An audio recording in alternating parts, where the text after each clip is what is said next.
নমস্কার বন্ধুরা, lifestyle with Sanchayita চ্যানেলের আরেকটা নতুন ব্লগে সকলকে স্বাগত জানাই। আজ 16 ফেব্রুয়ারি সোমবার, বাজে এখন সকাল প্রায় 7টা। উইকেন্ড শেষ, আরও কর্মব্যস্ততার একটা সপ্তাহ শুরু। আমার সকাল সকাল ব্লগে ওয়েলকাম জানানোর কারণ হলো ব্লগটা একদম সকাল থেকে আজকে শুরু করছি রান্নাঘরে।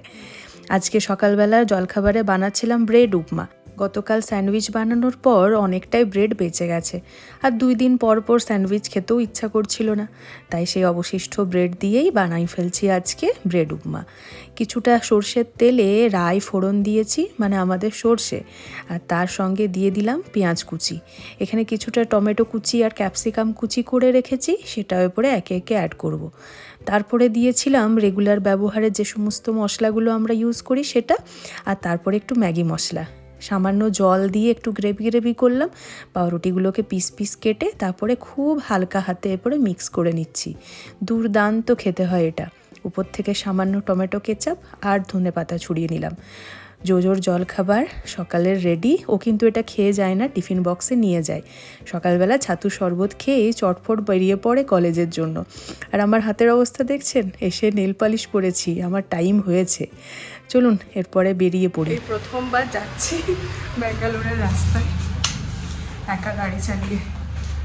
জোজো কলেজের জন্য বেরোচ্ছিল, আর ওর কলেজে যাওয়ার রাস্তাতে রয়েছে একটা ফিশ মার্কেট, ওখানেই বেরোচ্ছিলাম ওর সাথে। যাবো ফিরবার সময় একা।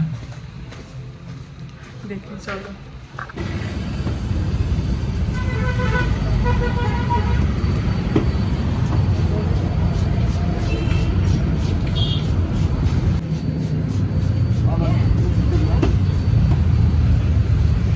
এতদিন পর্যন্ত ওই সপ্তাহান্তে স্টার মার্কেট যেয়ে বাজার করে আসতাম সারা সপ্তাহের মাছের।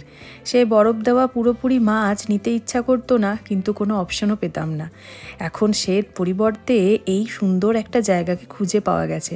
তবে মনে হচ্ছে যেন একটু জলদিই চলে এসেছি। দেরি করে এলে এই সমস্ত বেদিগুলো দেখছেন, গোটা জায়গা জুড়ে মাছের বাজার বসে। ভাবা যায় আমাদের পুরুলিয়ার মাছের বাজার মতোই বলতে গেলে। অন্য একদিন না হয় দেরি করে আসবো, তখন ভালো করে দেখাবো। নিয়ে নিলাম পছন্দ মতো মাছ। এখানে এসে যে এরকম রুই পেয়েছি সেটাই অনেক। রু নিয়েছি, একটু চিংড়ি নিয়েছি, আর একটা নতুন মাছ ম্যাকরেল নিয়েছি। দেখা যাক কেমন টেস্ট এটা। চলো জিনিসপত্র নিয়ে এরপরে বেরোই। মোটামুটি 4.5 কিলোমিটার মতো রাস্তা। আর সবচেয়ে ভালো হলো আমার মানে যেদিকটায় আমি যাই মোটামুটি পরিচিত রাস্তার মধ্যে আর কি, নতুন কোনো রাস্তা নয়। তো চলো ফিরি এরপরে। Good morning.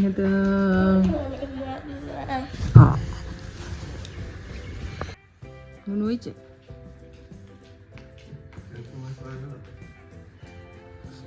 দাঁড়ান, ঘড়ির কাঁটায় প্রায় 9:30। অনির্বাণ রেডি হয়ে গেছে অফিস যাওয়ার জন্য। ওর খাবারটা এরপরে দিয়ে দিই। আমরা এবার ব্যালকনি থেকে দাঁড়িয়ে কিছুক্ষণ থাকি, অনির্বাণের যাওয়াটা দেখি, তারপরে সামনেই যে স্কুলটা রয়েছে ওখানে প্রেয়ার লাইন হওয়া দেখি। অনেক কিছু চলে সারাদিন ধরে এই ব্যালকনিতে। মাছগুলো এনেছিলাম, ঠিক মতো কাটেনি, তবে এই সেই ম্যাকরেল মাছ, আর এই হলো চিংড়িটা। মাছগুলোর মধ্যে আজকে সকালবেলায় তো কিছু করছি না, সমস্ত কিছু এখন বাক্সবন্দি করে ডিপ ফ্রিজে রেখে দেবো। কিন্তু রুই মাছটা বড় বেজায় ছোট ছোট পিসে কেটেছে, সেটাই দেখছিলাম আর কি।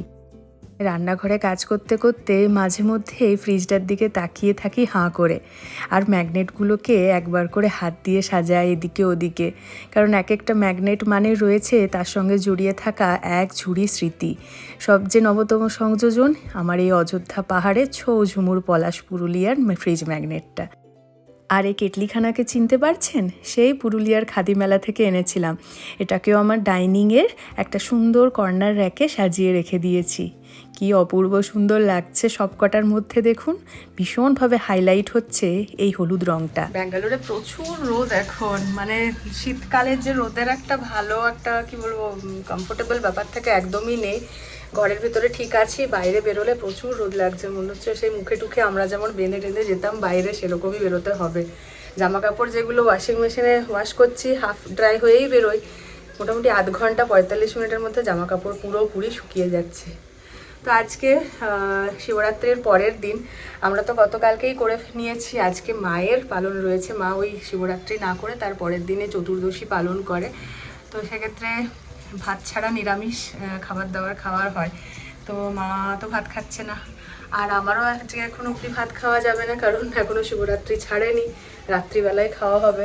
সে কারণে আজকে দুপুরে ভাতটাই বাড়াইনি। পোগো না ভাত খেয়ে আজকে দুপুরবেলাটা কাটিয়ে দিবে। শুধু শুধু একজনের জন্য আর কতটুকু বানাবো। রাত্রিবেলায় মাছ নিয়ে এলাম, একবারে মাছের ঝোল ভাত সবাই মিলে খাওয়া হবে। মা খাবে না, মা কালকে খাবে। আর অনির্বাণ আর জোজো তো অফিস, নিজের নিজের কলেজ, সব নিজের নিজের চলে গেছে। তো দুপুরবেলায় বানাচ্ছিলাম পরোটা, আর কালকের পনিরটা একটু রয়েই গেছে, আর তার সঙ্গে দই বেগুন। দই বেগুন চলো কি বানাচ্ছি না বানাচ্ছি দেখায়। আপাতত সেই ছোটো ছোটো বেগুনগুলো কালকে নিয়ে এসেছিলাম, সেটাই ফ্রাই করতে বসিয়েছি এখন। হলুদ আর সামান্য তেল মাখিয়ে বেগুনগুলোকে রেখে দিয়েছিলাম 10 মিনিট, আর তারপরে সর্ষের তেলে বেগুনগুলোকে ভাজা চলছে। এটা খুব জলদি হয়ে যায়, রুটির সঙ্গে খাওয়ার নয়, কিন্তু আমার ইচ্ছে করলো ওই দই জাতীয় বা ওই গ্রেভির মতো কিছু দিয়ে খেতে। এটা চটপট হয়েই যায়, সেজন্য এটাই বানাচ্ছি। পুজো দিতে গিয়েছিলাম ঠিক, কিন্তু সত্যি কথা বলতে মানে সেই স্যাটিসফ্যাকশানটা আসেনি। সব কিছু রেডি করে ধূপ, প্রদীপ, তার সাথে যেটা 5 ধরনের আমরা নিয়ে যাই শিব ঠাকুরকে স্নান করার সময় মাখানোর জন্য, দই, মধু, গঙ্গা জল, তার সাথে চন্দন, আতপ চালটা যদিও আমি পাইনি, আর দই, দুধ, হ্যাঁ সমস্ত কিছু সবই নিয়ে গিয়েছিলাম। কিন্তু এখানে মানে দক্ষিণ ভারতে আমি দেখেছি যতগুলো মন্দিরে মোটামুটি যাওয়া হয়েছে, ঠাকুরকে টাচ করতে দেয় না।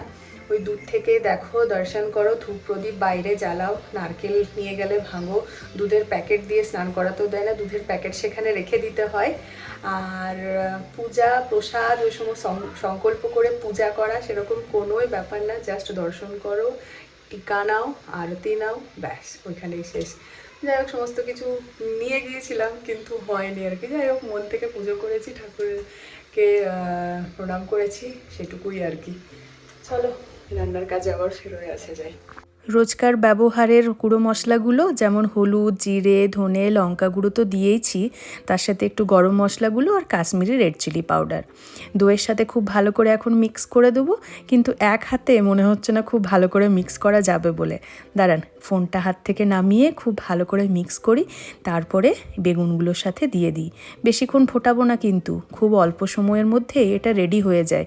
একটু চেরা কাঁচা লঙ্কা দিয়ে দিলাম, আর ওপর থেকে ধনেপাতা কুচি, ব্যাস এটা একেবারে রেডি।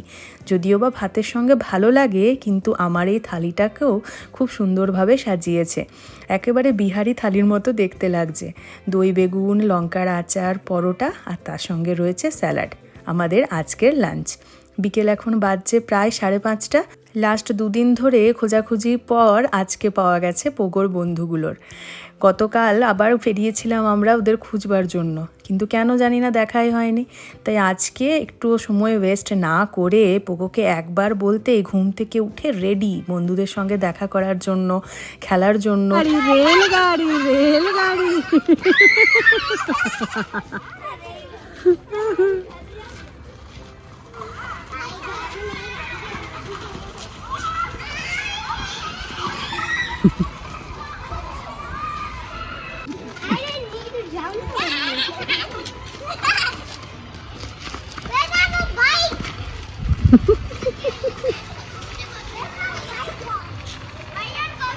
সন্ধে প্রায় বাজছে এখন 7:30। আমি, মা আর পোগো মিলে এসেছি আমাদের বাড়ির পাশের সেই মন্দিরখানা দেখতে। অনেকেই আপনারা হয়তো চিনতে পেরেছেন, সেই কারণেই আমি সেই বললাম। এর আগে যে আমি গরমের ছুটিতে এসেছিলাম ব্যাঙ্গালোর, তখন অনির্বাণের সাথে এই মন্দিরে প্রথম আসা। মাকে বললাম আজকে চলো মন্দিরখানা পাশেই যখন রয়েছে একবার ঘুরে আসি। মূলত এই মন্দিরখানা হলো বিষ্ণু মন্দির। তাছাড়াও রয়েছে গণেশের বিগ্রহ, বরাহ অবতারের বিগ্রহ, সমস্ত কিছু চলুন সুন্দরভাবে আবার ঘুরে ঘুরে দেখি।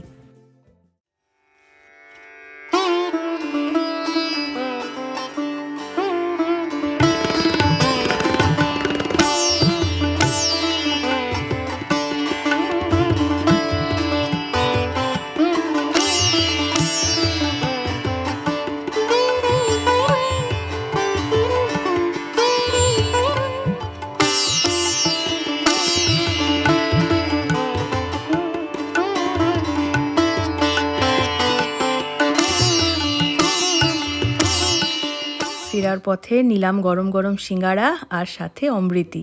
15 টাকা পিস সিঙ্গাড়াগুলো দেখতে বেজায় চ্যাপ্টা, কিন্তু কি আর করা যায়, যেরকম পেলাম সে অবস্থাতেই তাদের নেওয়া হলো। বাড়িতে ফিরে চাপিয়ে দিয়েছি গরম গরম চা, এরপরে হবে আর তার সঙ্গে সিঙ্গাড়া দিয়ে খাওয়া হবে। চলুন তাহলে আজকের ভ্লগটাও এখানে শেষ করছি।